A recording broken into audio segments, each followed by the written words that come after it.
Hi, this is Sylvia. I'm teaching a discipleship class at church about prayer notebooks, and this week I'm teaching my students a little bit about a prayer closet. In Matthew 6:6, it says that when we pray, we should go into our room and close the door and pray to our Father in private. So I thought I'd take just a moment to show you my prayer closet. So off of the den in our house, we have a small room.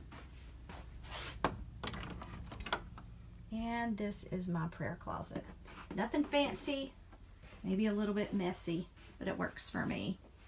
So this is my table, and you'll see that I have a lot of my study books here in these little shelves. These are just little crates that I picked up at TJ Maxx, and they just stand on the side and they make a nice bookshelf for me. Behind my lamp, I have my photo board. You can see a lot of people that I pray for here.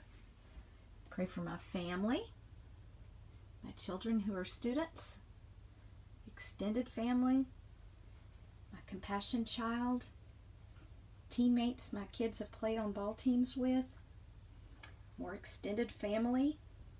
Got a lot of Bible verses written here to remind me to pray for people, to remind me to pray God's word when I'm praying. Have my pencils and my pens, have everything that I need here. I really like to have my iPad here. This is helpful when I do my gratitude journal. Show you what it does here. So in my gratitude journal, every day I think of the 3 things that I'm thankful for. So every day I sit down and do that. I have a couple of music apps, Pandora and Amazon, that I like to listen to with my speaker. I have my speaker sitting right here. Everything I need for that. One Place is a great app. That's an app that has a lot of sermons on it if you're interested in listening to sermons as part of your quiet time. And another favorite is that Holy Bible app right there. So when I open that, I'm able to go to my menu and then my plans.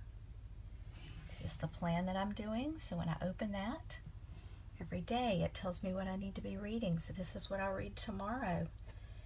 You'll see that a couple of days ago I clicked those off, and that helps me to stay on track. You can read from your Bible app, but I choose to read from my regular written Bible.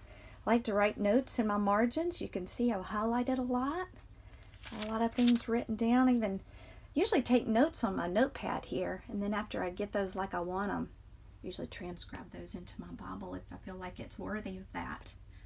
So I have my Bible. That's a Life Application Bible. It's been a favorite of mine. The other thing I use is my prayer notebook, and I use this every day. This is what we're learning to do in our class. So I have some pictures. This is the Gina Garland method. So if you're interested in printing something out like this, you're able to do that. She has a wonderful video on YouTube, so I would encourage you to do that. Have prayers for myself, my spouse, my children, my parents are in here.